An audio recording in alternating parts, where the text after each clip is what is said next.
I think you at least have to listen to all sides of the equation here.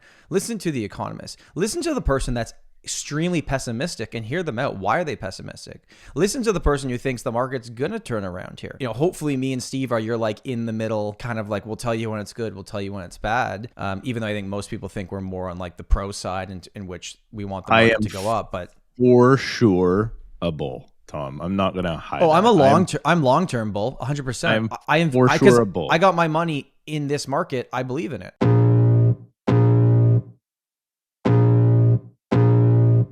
Welcome to the Tom Storey Show with Steve Karrasch and Tom Storey, where we discuss everything real estate or whatever else is on our minds.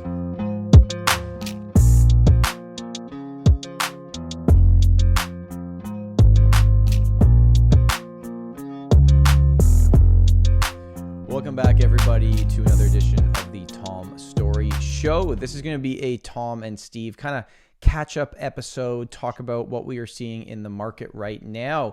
If you're watching us here on YouTube, if you could hit that big thumbs up button, that like button, that would really help this channel as we continue to grow on the road to over 1,500 subscribers, which is really cool for kind of how long we've been doing this on this brand new channel. So thank you for being here. And if you're listening on the audio apps and you have been enjoying this podcast, if we could ask a favor for you, if you have any time over the next week, if you go to Apple Podcasts and leave us a review, that would be great. And if you leave us a funny review, we will read it live on the show.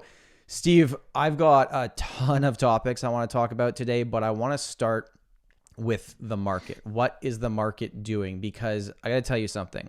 So last night we were helping move up buyers get into a good area of Toronto, and they bid on a house. The house was listed at like $999. That strategy, right? Just under $1 million. I know for a fact it sold over 1.25. There was 10 offers on it. We were not even in the top 3. And what the hell's going on? Because we also, our team listed another house this week, just under $2 million, and we got a full price firm offer the first day on the market. So what's going on? Is the market back? Like, what the hell? Same thing here, man. It's going crazy. I can't figure it out yet. There is a very good chance. So I was on a coach call and we were discussing a few areas. And as you know, Dana, that we've had on before, is my coach. And he was saying that there's a couple top agents in multiple different markets. And they've looked at specific metrics like sales, price, obviously, number of sales, just inventory levels, how many properties are going over asking, how many properties are getting multiple offers. There's an argument that the bottom of the market was sometime between late November 2022 and about January 15th. There's a really good argument that was now the bottom. Okay, what's that argument? Because let me play counter argument. Steve, not enough time. You don't even need to. The YouTube comments are going to play counter argument. Well, they will. Yeah, let us know in the comments if you want to play counter argument even before you watch the rest of the show. But the counter argument is not enough time has passed. Okay, you see those job numbers. Guess what? Rates are going to continue to go up. There's going to be an influx of inventory coming to the market in March and April, like it always does in the spring market. You have more inventory. Hopefully. And guess what? There still has not been enough time, because there's never enough time to come to a conclusion on something, because there's still going to be people that have 5-year fixed rate at 2.5% that are coming up soon, and they're going to have to renew, and that's going to become an issue. But at least for the time being, like, listen, it's the same thing here. Things are moving. Mostly the stuff that's moving really fast and getting multiple offers is freehold in Toronto. Condos are moving, but not at that same rate, but much, much faster than previously. So like, maybe November was the bottom, but how long do you think we have to wait to then look back at the data and say, okay, this was the bottom or this wasn't the bottom? So if it's not to make sure it's not the thing that you and I both don't want to say, should we say it at the same time? Okay, ready? Do you know what we're gonna say here? I have a feeling. Ready? 3, 2. Wait, no, 1, 2, 3 or 3, 2, 1. 1, 2, 3. Dead cat bounce. That's okay, so I learned about dead cat bounce a long time ago watching like stock videos on YouTube, right? Where when a stock's on the way down, at least, you know, the analogy is that when you throw a dead cat out the window, it's going to bounce at least once, right? Which pushes the numbers up for a little period of time. So that's the counter argument right now, which everyone on the wanting housing to fail or just wants to keep going down for whether personal reasons or, you know, that's just how they feel when they wake up, is saying, no, this is nothing. The cat is just bouncing. So is the cat bouncing, or is the cat gonna bounce a few more times here? Is it gonna keep bouncing? What if it starts jumping again? What if the cat's alive, Steve? Cats always land on their feet. How about that one? There's a worse dead cats or whatever you're gonna say. Cats always land on their feet, and so does the Canadian real estate market. Hey, there's a good title. Here's the metrics that I'm looking at though. So sales in January in my market were at like 40-year lows, basically. They were super low, like 300 sales. This time last year, that number was I want to say it was like 12 or 1300. So it was a lot higher. And then now we are double last month. Mm-hmm. So we're not crazy, but we're double last month. We're off of those. We're seeing almost every property we're offering going into multiple offers. The ones that are not going into multiple offers, my clients are offering on, and they've been on the market for 100 days. And starting to get offers. But now they're starting to look like a good price. They've been on the market for 100 days, but now it's like compared to anything else that's available, it's not such a bad deal. So you've got prices all went up in every asset class in my market last month. Same. More multiple offers, more sales, same amount of listings as last year. So not active listings on the market, because that was almost zero last year. Yeah, new listings coming to the market. I mean, and so that's what's causing this, right? All of that together, is that not now signs that the market is recovering? And here's the part we have to be very honest about, and people don't misrepresent the words that I'm saying. I'm not saying 2022 February pricing. That's not what I'm saying. But I'm saying, have we now hit the bottom? And then could the bottom drag on for 10 years? Maybe we just hit the bottom, and then, at least for the next 12 months in both of our markets, the bottom just is the number. Or it's, slightly above or below the bottom, if that makes sense, like kind of hovers for the next 12 months, right? I think everybody would love that. But there's so many factors leaning towards, okay, now things are moving. Things have come down in my market. We've talked about it plenty, but anywhere between 15% for a condo and let's say 35% for a detached house in some markets. So is this now enough to go, okay, time to move on? Well, you know what I thought was interesting? So I had a listing a month ago. It's actually closing tomorrow. It was a quick closing on it. It was like a 2-week closing. So you know how people typically say like condos are good investments until they get to a certain age, and then you want to get out of them because condos have an expiry date because maintenance goes up and all that stuff. And I would agree with 90% of that argument. This was one of Toronto's first condos. Guess how old this building was? 1967. Well, no. Okay. It was a 46-year-old building. Okay. So older than Steve. So like that is old. Hey, man, that's like 1970. Anyways. 6 anyway. I was close. You weren't too far off. I thought you were just taking a dig at like the last time the Leafs won the cup with that, which I didn't even know you would know that. But I did know that. Did you know that? Yeah. So 46-year-old building, price point over $800,000. We're not talking about entry level. Now, it had a great view of the water. We got a very, very strong offer and sold with two. We actually ended up with 2 offers at the point of actually accepting one, and sold in 7 days. A 46-year-old condo building with $1 per square foot maintenance, with no laundry in the unit. So that's got to say something, because I tell you what, that was not selling last year. Yeah. Not for a price that, kind of made sense to the seller. It wasn't selling. Well, we're doing the same thing. We got our 1-bed condo that we got on the market sold last week. Our 2-bed has actually subject removal today. It's just there is a ton of activity, and it is showing out there. It is 100% showing that something is going on. So this is either the desperate people that need housing, which I think that's probably what's going to drive the market for the next bit. But when you say desperate, you just mean people that want to move or need to move?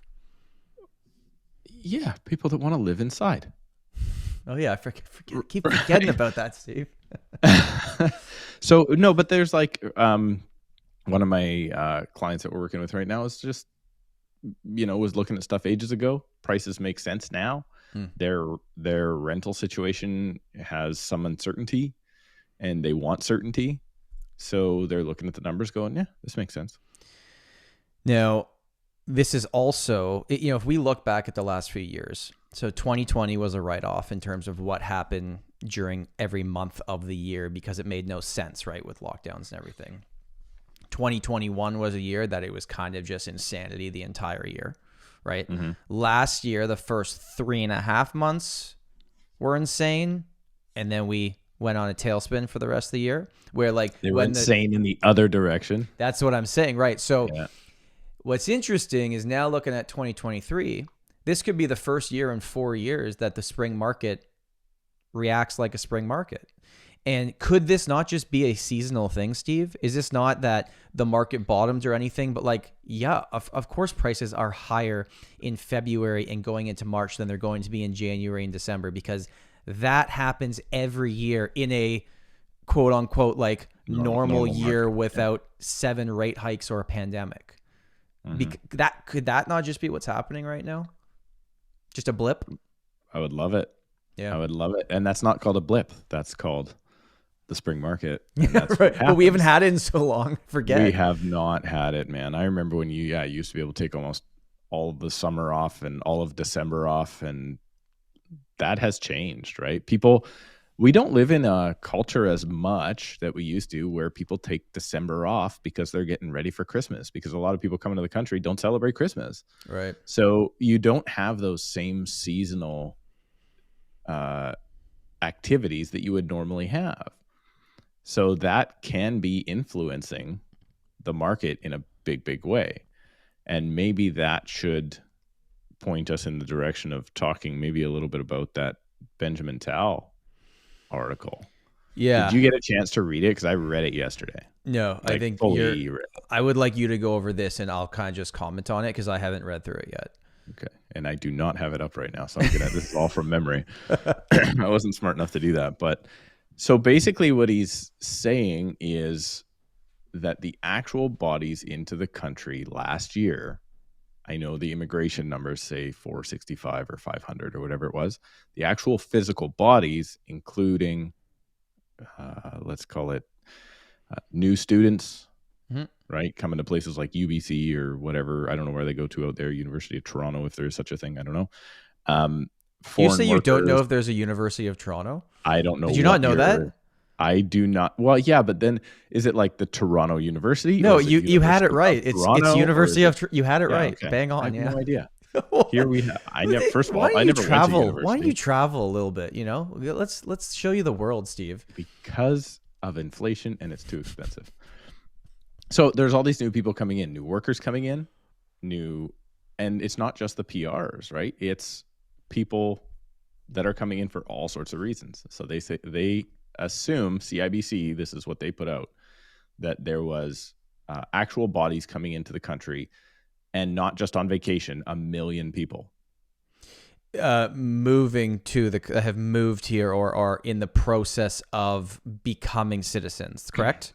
Well, no, because the Canadian government says 500,000 of them are in the process of becoming new Canadians. Okay. And CIBC is going, what about the other 500,000?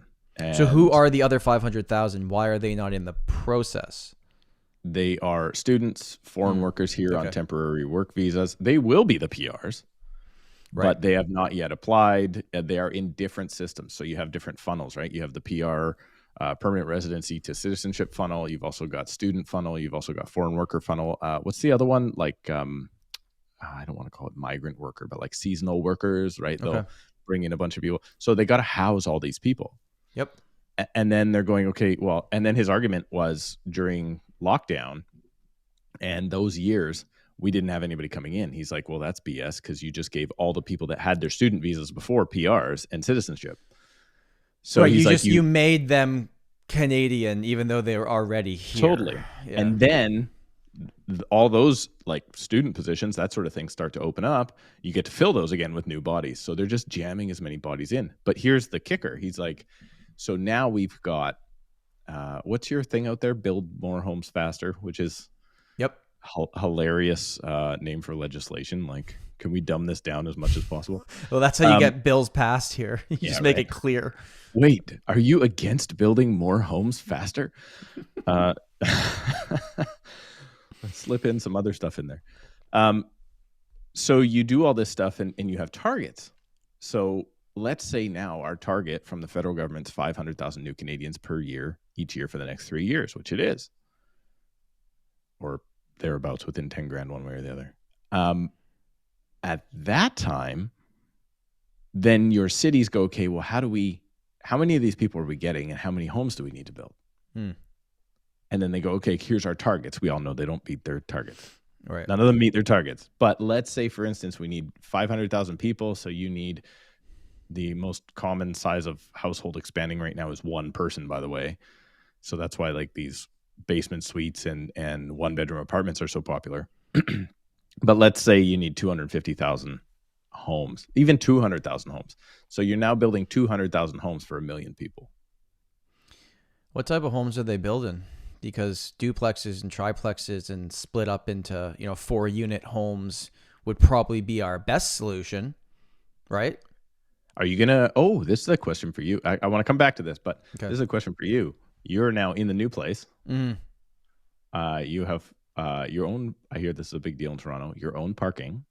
Yeah, it is a big deal. Thank you very much. Fancy. Yeah. Are you going to build a laneway home on top of that parking place in the back? Not currently, because there is a tree that must be 400 years old in our backyard, really? And the city is not going to let me cut that thing down. So unless that dies one day, should have got a better realtor. Yeah, probably. No, I that was never the goal. Like, this is realistically the amount of money that would have cost me.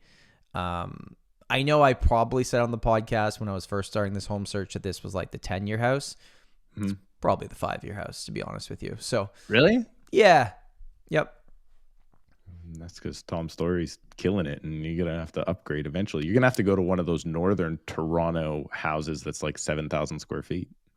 That's like that's like outside Toronto. It's like not even Toronto. That's York. That's York region. For you, there's something else about this Benjamin Tal article I wanted to touch on. So they were talking about the I got to pull it up now to make sure I got it. But they were talking about just not hitting the targets, right? Like it's not even close.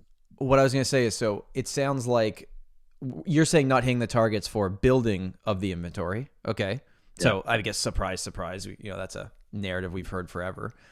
But then on the other side of things, the immigration targets, not only are we hitting them, we're actually doing more. We're just not reporting on it. Oh, yeah. So that's what it is. So one of the things he brought up, so I read the article and then I actually watched I think it was BNN Bloomberg interview with him.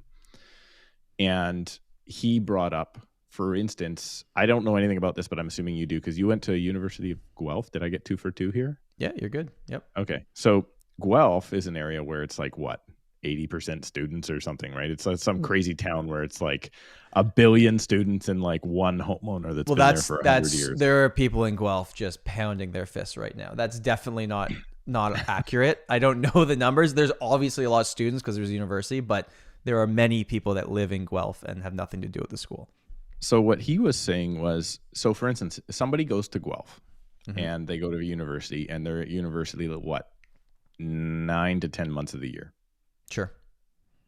And when the Canadian, I guess, StatsCan or survey or whatever that comes out that we have to fill out, the census, they ask questions about those students, and they ask those students if they plan on returning home when the school year is done. And if their answer to that is yes, I'm going to move back into mom and dad's house, Census Canada or Stats Canada removes them from the people that need a home pile. So all of those people that occupy 10 months out of the year student housing, which could be apartments, could be basement suites, could be anything in Guelph, I don't know what it is, but he's like, all of those students that say they're going to return back to mom and dad's in the summer, they now don't need housing according to Canada. That's really interesting, because I don't know if anything has changed since I was in university, which, before you make your joke, was Last over year. a decade ago.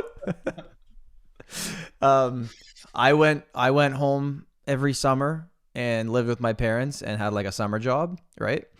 But I would say probably 80%, like, we had to sign 1-year leases on where we would stay, like the house in Guelph or at the university house, but you were only there for 8 to 9 months of it, right? Then the house was empty in the summer, but you had to sign the 1-year lease. Sometimes you do subleases and things like that.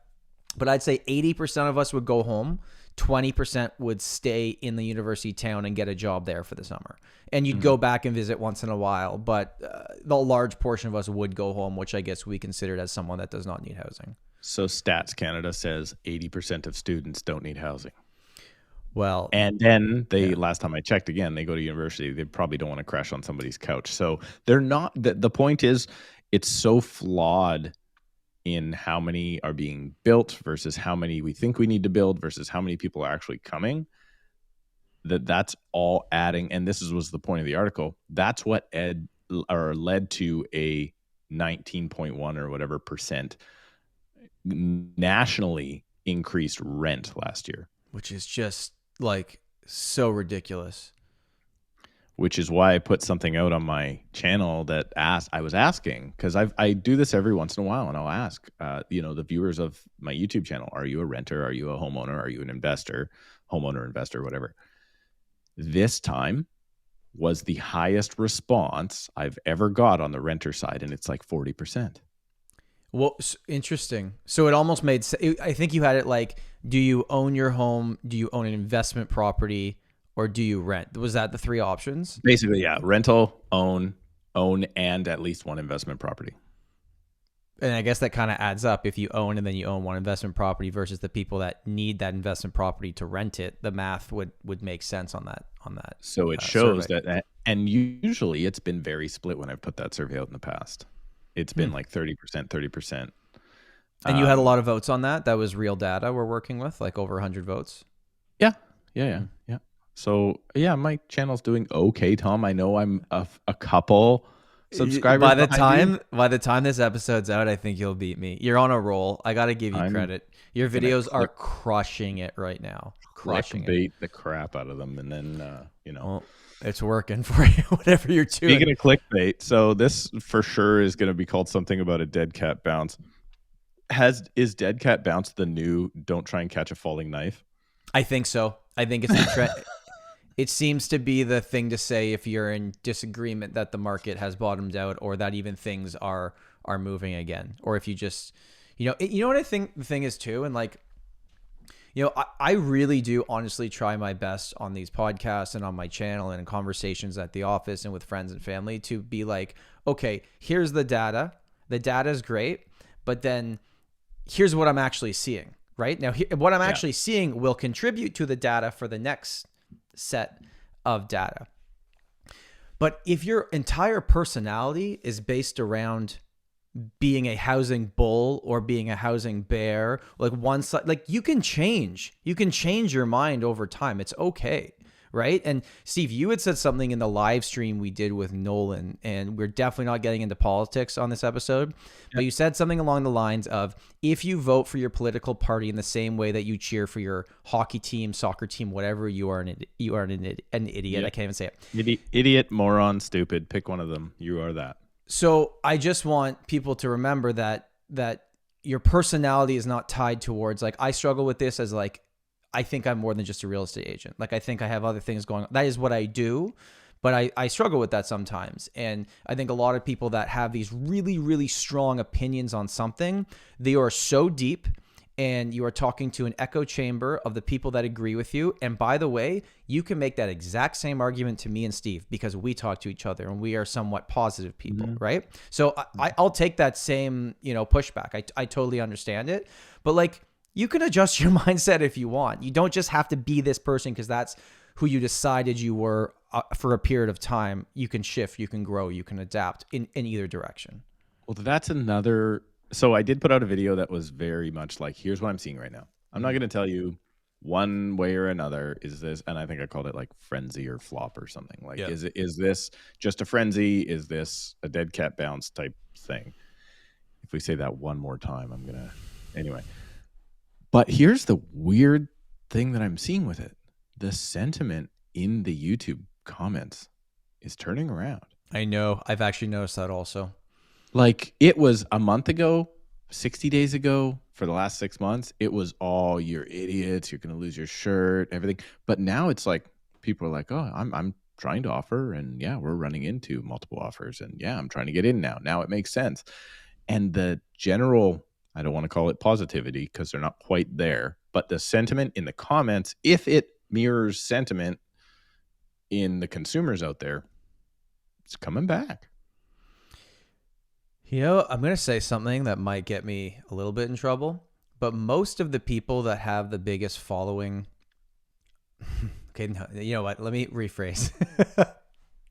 A lot of people who have a authority, not just in real estate, but in lots of things, but maybe specifically in real estate in this example, don't sell that much real estate or have never sold a home because they're not a real estate agent. And I also, again, I get the counter argument. Well, Tom, you sell real estate, so you want prices to go up, and it's always a good thing.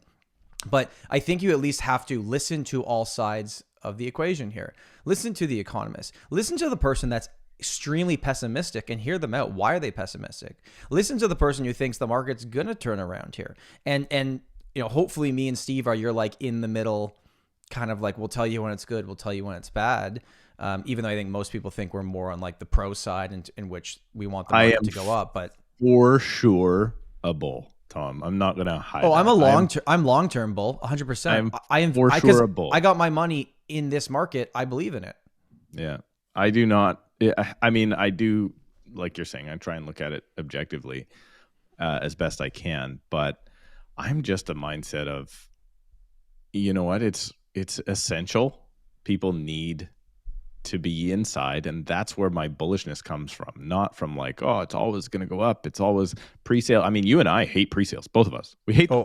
We do not recommend them for our clients. I just put out a video on that. Yeah, that is not where we think clients should be, at least for our type of clients at the moment.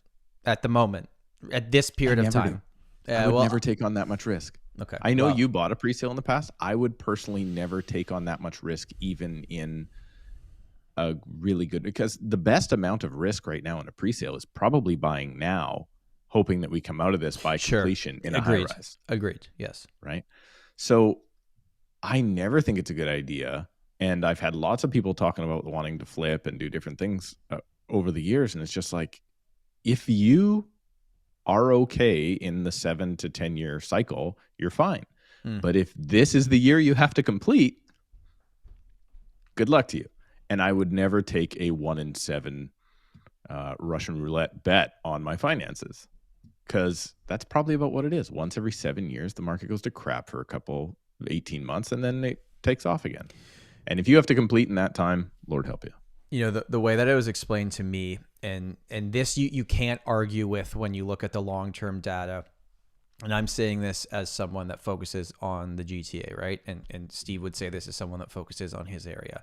I'm certainly not saying this for like pockets of Edmonton and some areas of Alberta, right? But if you look from 1975, and I did this in a video on my channel recently, from 1975 to today, right?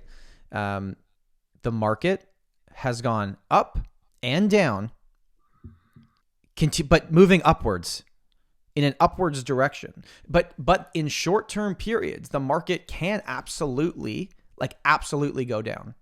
And those short-term periods, as we've seen, can be a decade. And you can argue, Tom, that's not short term, that's long term. But I'm talking real long term here. Mm-hmm. Real long term, it's gone up and down. And even though in that short term 5 to 10 year where, okay, it peaked and didn't hit the peak again until 10 years later, well, how long was it even at that peak for? Not long. Not long. 3 to 6 months maybe. Mm-hmm. Mm-hmm. Yeah, peaks are usually peaks, right? The frenzy does come back. And troughs are usually very flat. Mm-hmm. And then peaks are just that. There's a lot of spikes in the market. And then there's usually 3 or 4 years. So that's what leads me to believe, like, okay, we may have hit bottom. And it makes sense 11, 12 months after the market peaked out. Right now it's 12 months after our market peaked, probably to the day that we're recording this. Yeah, you're right. And then now, okay, 12 months later, we probably found something that's a new bottom without interest rates going up another 2 or 3 or 4%, whatever. And maybe we do drag our bait along the bottom now for the next 3 years. So let's discuss interest rates, because with the job numbers recently, people believe that there is possibility that the Bank of Canada does do a few more rate hikes this year. But if they do another 225s, does it change anything? Gradually, hopefully. Yeah. But I mean, right? Like that's what we were all hoping for in the first place, gradual change, but inflation put a damper on that. But inflation, so US inflation, worse than they wanted. Canadian inflation, better. Yeah. So the US, I was reading an article this morning, renewed their commitment to, like, hikes are coming, guys. We're still going. But I think they're going to start taking the quarter point at a time, probably, instead of, the crazy stuff that they've done. But the US has said, no, we're going to keep going. So then you get the whole, and I don't understand that. Here's another wonderful term, importing inflation. I don't understand it. I'm not an economist. Basically, it means you're bringing in stuff at a more expensive cost, I would assume. Right. But what also happens when our dollar goes to crap is we can increase our manufacturing, and then we need more workers, and then pays goes up, and then everybody can afford to spend again. So it's a big. Oh, another one. What is it? The wage something spiral. What is that? Wage inflation spiral. Man, we're full of them today. As many as we can get in there. A lot of things have been said over the last 12 months that people have not said for the previous decade, probably. Never knew they existed before. Never knew they existed. I want to shift the conversation slightly here into something that all homeowners pay every single year. It's this beautiful thing. I don't know if you've heard of it before. It's called tax, property tax. Now, the City of Toronto is increasing property taxes 5.5% this year. Now, City of Toronto property taxes are actually very, very reasonable for the prices of our homes compared to many other markets. But I've heard out your way, Steve, property taxes are increasing, and it is more than 5.5%. Yeah. City of Vancouver announced something like, and I don't live in Vancouver, so I don't want to quote it, somewhere between 7 and 9. I think it was 9%, something like that. Which is insane, specifically because of the values out there and what they charge. Like that is a big increase. But the City of Surrey has announced, I want to say, I didn't write it down, but I want to say it was 17.6% increase in property taxes this year. Holy. Okay, so Steve, what's the not what the market value is, but what's the assessed value of your home? 1.6, 1.7. I don't know. What are your taxes before this increase on an assessed value of 1.6? Do you get a homeowner's grant? Do you guys get a homeowner exemption for principal residence? For property taxes? Yeah. Not that I'm aware of. Okay. So what we do is we have a gross amount, and then you have a discount if you are the owner-occupier. The discount's $570 or something. So it's a flat limit at $570. Yeah, it's a flat limit. Yeah. Okay. And it's like there's a portion where you don't get exempt to that anymore too. Like if your house is over $2 million or something, you don't get that $500 off. And then there's also a senior exemption. Okay. So you can get your property taxes down by like between $500 and $800, somewhere like that. So on my house, I want to say last year they were $4,200 before any deductions.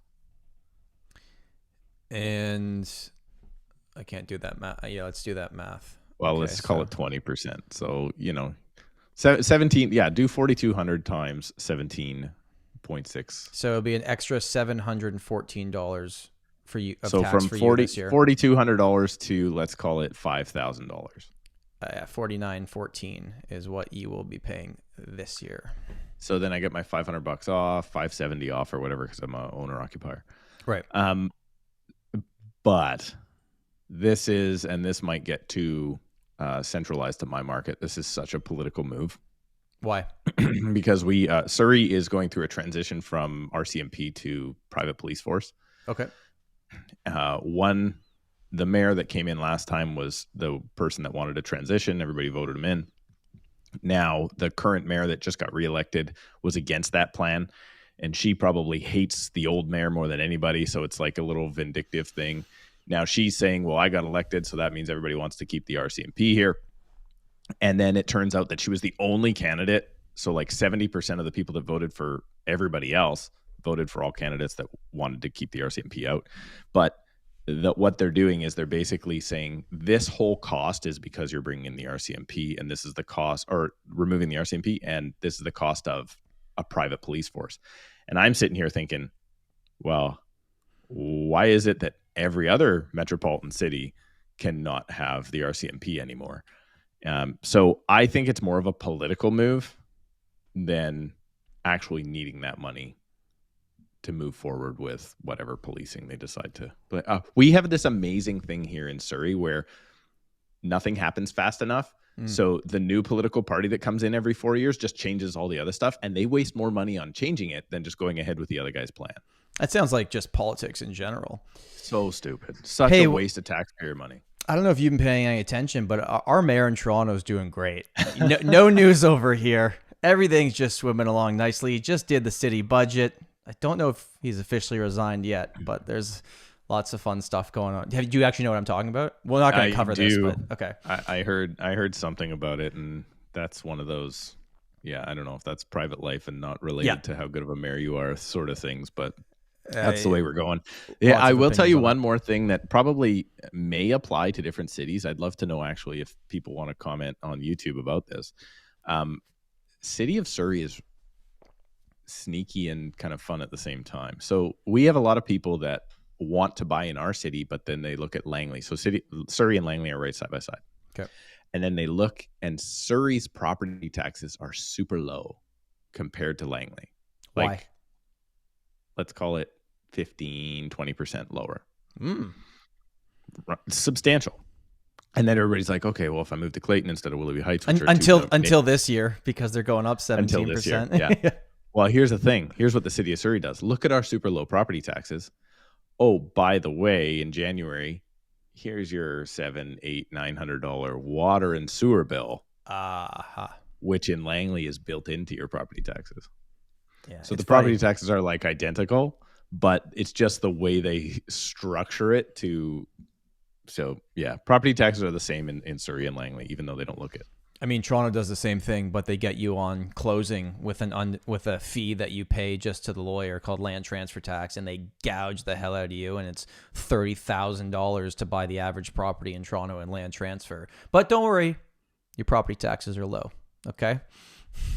It's the same idea, right? Like it's all how you break things down. Like what is the real cost versus what is the perceived cost of something that you're being marketed to or perceived by a certain, whether it's like politics or the city, right? So do you guys, with your first-time home buyer, first-time home buyer goes to like a maximum exemption of X or whatever. Same.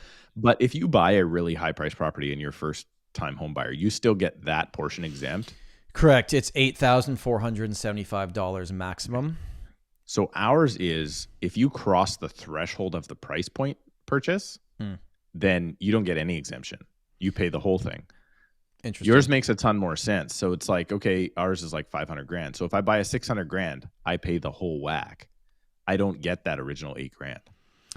I don't know. We don't have a limit on the amount, but I will say, I forget when the first time home buyer incentive was introduced. But I don't think they thought many first time home buyers were buying $1.5 million homes, right? So they haven't increased ours since 2017 was the last time the limit was increased, and house prices have more than doubled since then. Yeah, because the incentive that you get really is only like low amount of total land transfer tax. If you're buying like a $500,000 to $600,000 property, your land transfer tax then fairly reasonable. But once you go past that, and on the next one, it's gone, and you're paying the double land transfer tax here in Toronto anyway. So it definitely who's gonna pay that though, Tom Storey, in Toronto? I've got a question for you. What percentage guesstimate of the clients you're working with right now are Canadian citizens versus permanent residents coming or here already? PRs versus citizenship that I'm aware of. Because my team members are working with a lot of the buyers right now, 95-5 or 90-10. Like 5% PRs? Yeah, very low. Mostly Canadian, mostly already Canadians.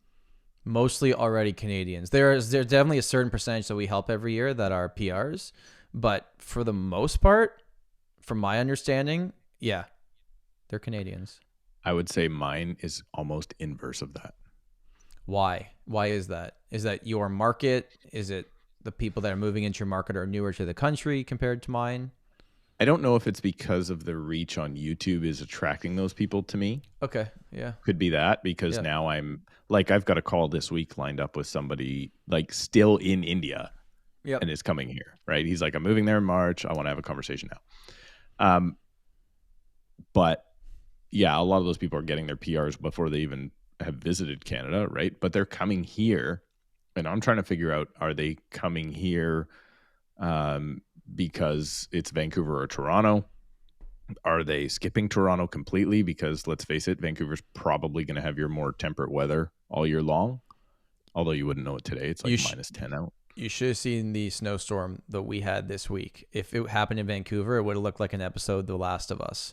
Just like, apocalypse. You guys wouldn't have known that yet. The Last of Us. Hey, is that a Netflix? No, it is not a Netflix. It is a HBO or a Crave for all the Canadian subscribers. Great show. Give it a shot. What do you think of Netflix crackdown? It's annoying me because I sharing your password? No. My significant other was sharing one with her family, which they bought a family pass Netflix. Yeah, right.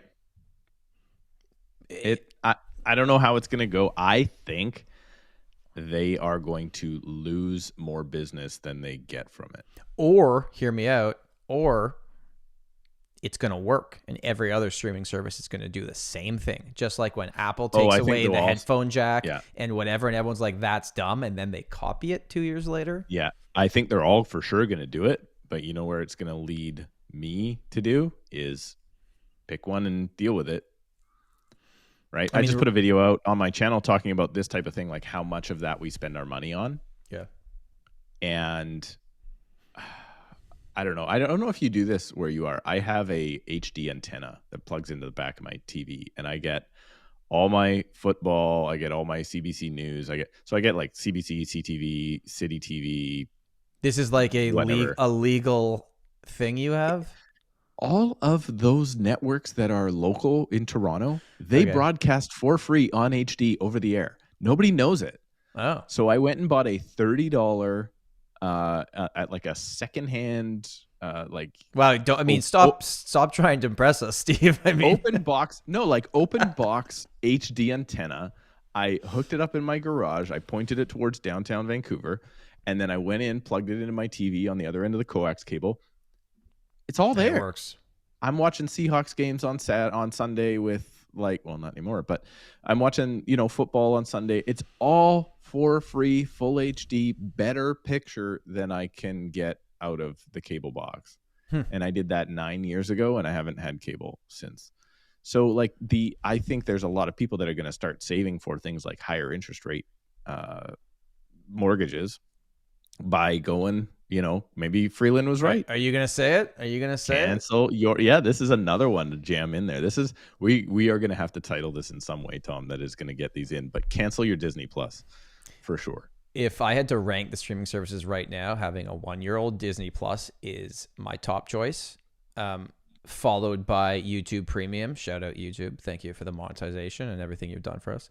And then it would go like Prime. I'm indifferent about. It's got some decent stuff, but I just have it because I have Amazon Prime. And then, Netflix I actually don't really watch. I like that new golf show. Exactly my point. Netflix you don't really watch. So because your better half was doing a shared plan, family plan with, probably your parents or whatever, now you probably won't renew that because you probably don't need it because you've got these other ones that you rank higher. So you're going to pick the one that is higher. However, I have a retort to your YouTube Premium, because all you cheap people out there that appreciate saving a buck, I discovered that if you watch YouTube on your Safari app on your iPhone, you only get the first ad, and then you can watch an hour-long video with no ads in it. So save your $15 a month. But is that not like you're talking about Safari mobile on your phone? Yes. Not on your desktop. Okay. Yeah. So if you watch it there, you will not get ads. Can you than make the it first full screen ads. though? Is it not like a bad experience? Yes. Not only can you make it full screen, you can shut it down and then press play from the thing and just listen to it on your audio. And I want TK and Daryl to know that that is how I listen to the Canadian real estate shows on Sunday while I'm folding laundry. Well, some great tips from Steve on money saving. Save your money. Beat that, Krista Freeland. I have something that I want to bring up.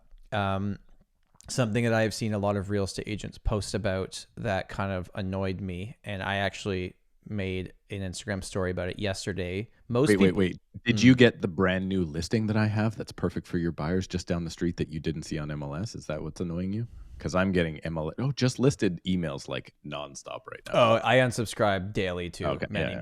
Even Sorry. People that I like know in the industry, I'm like, hey, you're awesome. I like you, but I don't care. I just, it's all good. Okay. There has been this ongoing trend. It started in the States where it actually made sense. It's catchy. It's TikTok-y. And then it's made its way to Instagram. And I'm like old now, right? So I find out about the TikTok stuff once it hits Instagram Reels, right? That's where I'm at. Steve, don't worry about interest rates going up, okay? Date the rate, marry the house. All right? Sounds nice, right? And there's even this Dave Ramsey audio where he's like, this is the best time in a long time to buy a house. When rates go down, just refinance. And it's like, and people are putting this audio over their stuff. I'm like, that is sound advice for Americans, because after a certain amount of payments, you can readjust your mortgage without a massive penalty like here in Canada. And most people agreed with me. A few people shot me DMs and was like, this is not true. It is the same. I'm like, okay, explain it to me. What's not true? Well, with online lenders, it's only 3 months interest, so it's not really a big deal to refinance, break that rate, and get into a new product because you bought the house at a lower price. And I'm like, but fair. When 90% of your mortgages are not there. That's what I said. I said, who in the last 6 months took a variable? Yeah. I don't know. Well, hopefully, I'm amazed at the amount of people. But yes, I think if the government really did care about the difference, so if Pierre Poilievre is listening for whenever he decides to get into office here, or whenever Jagmeet gets him in office by calling an election, if you care about Canadian citizens, you will mandate that they must offer a 25-year rate to Canadians, and that they must not charge the exorbitant, crazy penalties to get out of your 5-year terms. They should eliminate that completely. And that is something that could actually help Canadians in the housing market put more money in their pockets. And that is something I do believe. Like, I am not one of these conspiracy theorist that thinks the bank is there to take your money, right? Like I honestly don't think the banking system is set up for failure. The Canadian banking system is set up completely for Canadians to succeed. 100%. There's no chance that it's not set up for that, because you can go to other countries, go to Mexico and try and get a mortgage. Right. There's a reason those people are crossing the border illegally into the States, right? It's just not set up for that. So the thing I can identify as taking too much of Canadians' money for no reason is breaking mortgage fixed rates. There's no need for it to be there, because if a company like First National can afford not to do it, then why can't a company like RBC or BMO afford not to do it? Wouldn't you say though, well, okay, we're willing to give you this rate without the penalty, but the rate's just going to be higher because we're taking on more risk, right? And you know what else is kind of like has always been wild to me? So I understand that when you put down less than 20%, you have to have CMHC insurance on your mortgage, right? It makes sense. You're putting down a lower amount. It's crazy to me that you can get a better mortgage rate putting down 5% than doing everything you thought you were supposed to do. You saved up your 20% so you don't need the CMHC insurance, so that your overall mortgage amount is lower, but your rate's not going to be as good. Yeah. Like I get it. I get that one is insured, but one is insured and removes risk, but why do you get the higher rate on the other side? Right. Shouldn't why? You did everything you were trying to do. You saved for your down payment. You got so you didn't need the insurance. And then when you do the math, I mean, still it's better to put down more and not have the insurance. But with the higher rate and the payments, it's like at the end of the day, are you actually But ahead? if it's under 999,999, right? If it's insurable, the banks still insure it. That's why. So what they've done is, let's say you bought an 850 condo with 25% down. Yep. That bank still goes and insures that condo. And then they don't charge you the insurance like they would if you were 5% down, but they buy the insurance and then you finance it through your now higher rate. And before I get sued by any banks, I have no idea if that's actually true, but I'm assuming that is actually true. You know what I learned a while ago as someone that's done some public speaking over the years is, Steve, you say anything with a level of confidence and people will believe you. It's true now. Yeah. And you say it.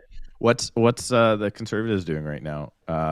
Every single time they bring up the carbon tax, they have to say triple the carbon tax. They can't just say, hey, they're tripling the carbon tax, right? So now they're pounding it into your brain. So if you say it with enough conviction, it is true. Just like I will beat Tom Storey to 10,000 subscribers. That is true. I don't know if I've said this on the podcast yet. I'm sorry if I have, but I used to always, when newer agents would join my office, because now I'm not the young guy anymore, I'd like chat with them at the front and get a coffee. And whenever it would come up in conversation, I'd be like, you know, one of my clients just their family bought the 4th home on the street, and there's only 20 homes on that street. Did you know that if you own over a certain percentage of homes on that street, you can legally apply to get the street name changed? And they're like, what? That's so crazy. I'm like, yeah, that's not true. But I said it with confidence. So that's easy to do on Yonge Street, right?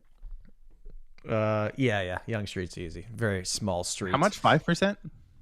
I don't know. I just made it up. It doesn't, I don't know. Whatever it is. I think you should increase it to like 7%, make it more believable. Make it a number. 7.9%. Yeah. Yeah, true. Okay, I had a kind of final topic I wanted to touch on, because I had just put out a video that is called My Problem with the Preconstruction Condo Industry. And it was not met with backlash. In fact, even a lot of my friends in pre-construction were like, fair. Okay, fair. So right now, the calls that I'm getting, and Steve, I'm sure you're finding the same thing. People are saying, listen, I bought something in the last 4 years and it's coming up to closing. And I'm kind of worried. I think maybe I can close on it, but when I close on it, maybe I can only hold it for like a year. I'm going to be negative $1,500 a month, even if I rent it out. Sure, I could sell it, but even if I did make any money on it, there's a new anti-flipping tax. Throw in all these things. All these things have changed since I initially bought it. My life situation has changed. I bought this Precon for some of these people in Toronto, $1,600 a square foot, because the resale market was so hot. So I thought it was my opportunity to get in. Prices were going up. Full stop. Obviously, things are changing. But there is not very much reporting going on the people trying to assign those properties right now, because it is all happening in Facebook groups and WhatsApp groups and behind the scenes. And if there's one segment of the industry that I'm looking at right now going, I wonder how this will play out, it's that. And I'm a little bit concerned. And I said this in my video, but I am now getting emails from real estate developers who, by the way, I'd love to get a few on the pod and ask them questions and get their perspective and have a healthy debate, saying, Tom, here's your incentives. We'll give you an extra % commission. And this trip, if you sell more than this many units. So what they're now doing is saying, hey, real estate agent, I want to pay you more money. You go convince your clients to buy our product. Instead of just going, well, cut the price, but they're never going to cut the price. They will do everything they possibly can before they have to cut the price. And I have an issue with this side of the industry. I've openly talked about it for a long time. I've sold pre-construction. I have bought pre-construction myself personally, but to me, the numbers stopped making sense in 2018. And I'm concerned at the people that bought it, especially if you bought it thinking you were just going to flip it. Like I'm honestly concerned at that segment of the market, how the next few years are going to play out. Yeah. I will counter that argument saying I'm coming up with almost none of that. Really? Almost none. Yeah, I'm not getting those phone calls. Probably because they're like, well, there's more happening in Toronto, right? There's more of these. I know that guy's not going to help me out because he's probably going to call me a dummy for taking a gamble. I'm not seeing it, but we also have something interesting that happens in Surrey. We have a big blossoming, let's call it downtown, right? Scuzzy area, but now there's just cranes everywhere, and it's going to be at some point the biggest landmass and population in the province. Would you call it? What does scuzzy mean? Scuzzy? Wally sketchy? in downtown Surrey is it's always been the roughest area. Okay. And they're trying to gentrify it and whatever, right? Okay. So it's scuzzy, like the scum on the side of your shower. So it's been rough. So a lot of people that live in Surrey don't invest in that area. So what we get is Vancouver investors or Burnaby investors that come to the area. They don't know it, but they think, hey, this is Surrey. So they buy what looks like an affordable unit to them. What they don't understand is this is the worst area in Surrey. I mean, for things like, addiction and different things like that, right? So even though the buildings are nice, the future is there right now. Not necessarily where you want to get off the train and walk a few blocks, right? So we get a ton. Maybe those people, I'm not seeing them because they're not using Surrey agents. They're using Vancouver agents. And bingo, 30% of our traffic or 30% of our sales in the Fraser Valley board, last time I checked, might even be 35 now, are done by Vancouver board agents. So but that would be the pre-con stuff wouldn't show in the board sales, right? Because it's off market. No. But our activity on the board. So I'm assuming pre-con is at least that much, if not more. Yeah. Right. Because the guys in Vancouver, I'm not showing up with a busload of 30 investors to an opening and pick your units. That's not my job. That's not what I do. But there is guys that come from Vancouver and literally, hey, we're having a party. They get on a party bus, they load people up, they take them, drive them into Surrey, give them a bunch of snacks, and then here's the pre-sale. And so those are probably the people that are going to be seeing those things. And then if they are coming from Vancouver instead of actual Surrey investors, are they going to have trouble? Because those are $700,000 condos, and those people are coming from $5 million houses, and who cares? I guess, are those condos going to be hot rental commodities? You guys obviously need that inventory. So that's going to be a good thing for downtown, but is downtown just going to be filled with renters? Is anyone actually buying those to live in? Mostly new to Canada, people that need access to the train to get downtown will buy there. People that know and live in Surrey generally won't buy there. unless they need that train. But I do have a similar type. So I have a friend that bought Preconstruction 2006, I want to say, in that area. One of the first high rises in that area. And so he completed 2008. He was underwater on that property until 2016. So this is interesting, right? And now where's it at? So he fed that property, I want to say $200 a month, which back then was not too bad. It's not too bad now, but let's say it's the equivalent right now to $450 a month. So he fed that for 8 years, let's call it, and it was negative the whole time. And he had some problem tenants, but good tenants other times and that sort of thing. Sold it in 2016. As soon as it hit the break-even point, he was like, I'm out. So got his money back. And what did he earn on appreciation? He just got his money back, basically. So really, there was mortgage pay down, but that was it.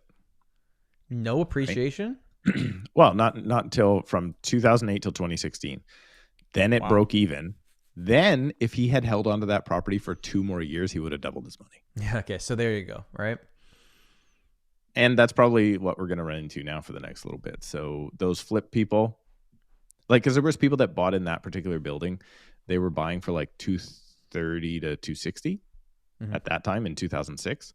And then when that property came to market, when that property completed and the first unit came to market, it sold for $190.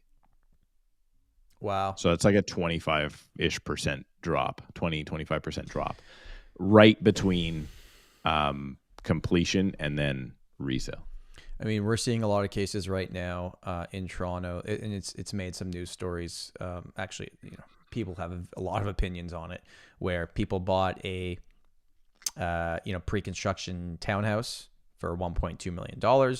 Market changes, the developers selling the next batch of them at $900,000, and they are picketing, and they're going on the streets with signs and saying, "Give us our money back." Now, previous to that, when you paid $800 for your townhouse and on closing it was worth $1.3, the developers weren't asking for their money back. Totally. So, there's both sides, and leverage is a beautiful thing when we're ticking up. It's an absolute scary thing when we're ticking down.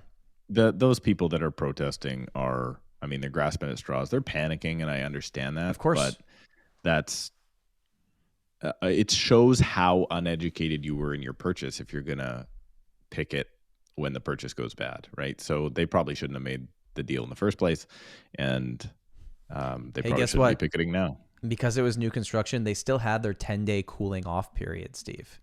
They had time to think about it. Did I tell you this? I used it. I used the cooling off period. Okay. I used it. You got your deposit. We got an unconditional offer, deposit the next day. So that was a Wednesday. Deposit the next day. So we got the deposit Thursday. Cooling off period was till the following Monday at midnight. And what happened? Nothing. Okay, great. Okay, so it worked out. Now, we sat there until midnight, like just going, am I going to get an email? Am I going to get an email? Am I going to get an email? Like, and what does it have to be? Just an acknowledgement saying we're out. That's it, and you're good. There's a form, and it has to be delivered, but it doesn't even have to be delivered to me. It can be delivered straight to the seller. It's a whole mess, right? But if not delivered, then it's done. Then it's go ahead. And so then you're like, the morning of, now we're like checking spam filters. We're like going into the office and making sure it wasn't delivered by hand, because they're allowed to do that, right? Like, it's just like, can you imagine you think it's sold and then you get to the office and like you beat the secretary or whatever to the office and then it's just slid under the door? Legal. And it's the buyer that has to do this, not the buyer. I'm assuming the buyer's agent's just the one communicating with you. I assume when it happens, it will be buyer's agent to seller's agent, but not legally, only in practicality. Okay, we're going to wrap this episode up. This has been fun. There's one last thing I want to test here. This is a new thing that could go horribly wrong. If you're watching on YouTube, you'll see what I'm about to do. Okay, Steve, just stay patient with me here. There are apparently 2 areas left in Toronto where you can buy a freehold property under $1 million. This was a new report that just came out. I will read through this if you're listening on audio. If you're listening on YouTube, prepare to be amazed. Whoa! Look at this. Now we got to go. Hang on. Wait. Hold on. There we go. Well, look at that. We got graphics here now. I literally can't I'm just even gonna lean see to the it. side. I literally can't even see what it says. Anyways, basically the two areas are Rockcliffe and Rexdale, where you can still buy a property under $1 million. Oak Ridge and Scarborough Village are the next two. If you guys want to see this full chart, I will share it. I just wanted to show our new magic technology on the show that we can actually pull things up as we're talking and discuss them. Really cool stuff. Is that freehold attached townhomes? No, they're just freehold. So it's a mix of. So it's not detached. Well, it could be. Yeah, absolutely. Yep. Because you can't buy. I mean, I think I looked it up in the whole city of Surrey. 2 detached homes that sold under $1 million in the last 30 days. Yeah, they're both in the west end of the city. Terrible, by the way, Tom. I don't know how this is. This actually looks like one of our thumbnails. There we go. I'm just gonna make it big even further to the side. So what you can see here is that, and if you're listening on audio, basically W03, which is the west end of the city, and W10 are the two areas left where you can get something under $1 million. Anyway, just wanted to share that because But the question, Tom, is: are those scuzzy areas? That is not for me to have an opinion on because I have never lived in those areas. But listen, Steve, lots of areas that were considered, as you put it, scuzzy, in 10 years are then very desirable, trendy areas with cool coffee shops and cool people and, the hipster vibe. And, Junction in Toronto is a great case of that. An area that's come a long way, and now you want to buy a house there. Yeah. So downtown Surrey is like that now. Like Wally is like that. You can see they put in a new city hall, library, so you can see all the concrete is there to be okay, this is going to be a really cool plaza one day and stuff. But they're still missing 3 buildings off the side of it. Right. So that it's coming. It's for sure probably the best investment right now in Surrey. Is probably one of the not nicest areas to live. There you go. All right. Thank you, everyone, for watching this episode. Thank you for listening. Steve, you got any final thoughts as people are enjoying their weekend? This has been all my thoughts the whole time. So we look forward to getting another guest back on and listening to somebody smart instead of us. Can I just say, we're booked with guests until April, mid-April. It is crazy. People want to be on this show. What the heck's wrong with people? There's people that want to be on this show. And just publicly, I just want to say there is also people that we know that listen and like the show. And they are also not necessarily comfortable speaking publicly. So that's become a bit of an issue because there are some people that I think a lot of people would benefit from. But they don't want to have the opinions publicly these days. Yeah, totally. Yeah. It's not even that their opinions are controversial. They're just listen, if something gets taken out of context, it's just not going to be fun. So it is nice to know that it's growing. I've reached out to so many people now with a big brick wall in front of me for so many of them because we do want to get some more non-real estate agent voices on, which we will, things like that. Well, yeah, so we're definitely shooting for. So if anybody's listening to this from,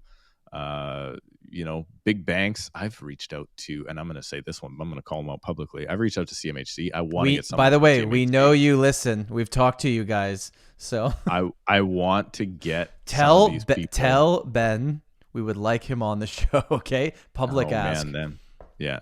CMHC, CIBC, we've reached out to them, a bunch of different people. We want to try and get people on the show. So hopefully we will. We're getting some big names though. We certainly do. And we have some big names coming up. Thank you for listening to this episode of the Tom Storey Show. Have an amazing day and we will see you next Sunday.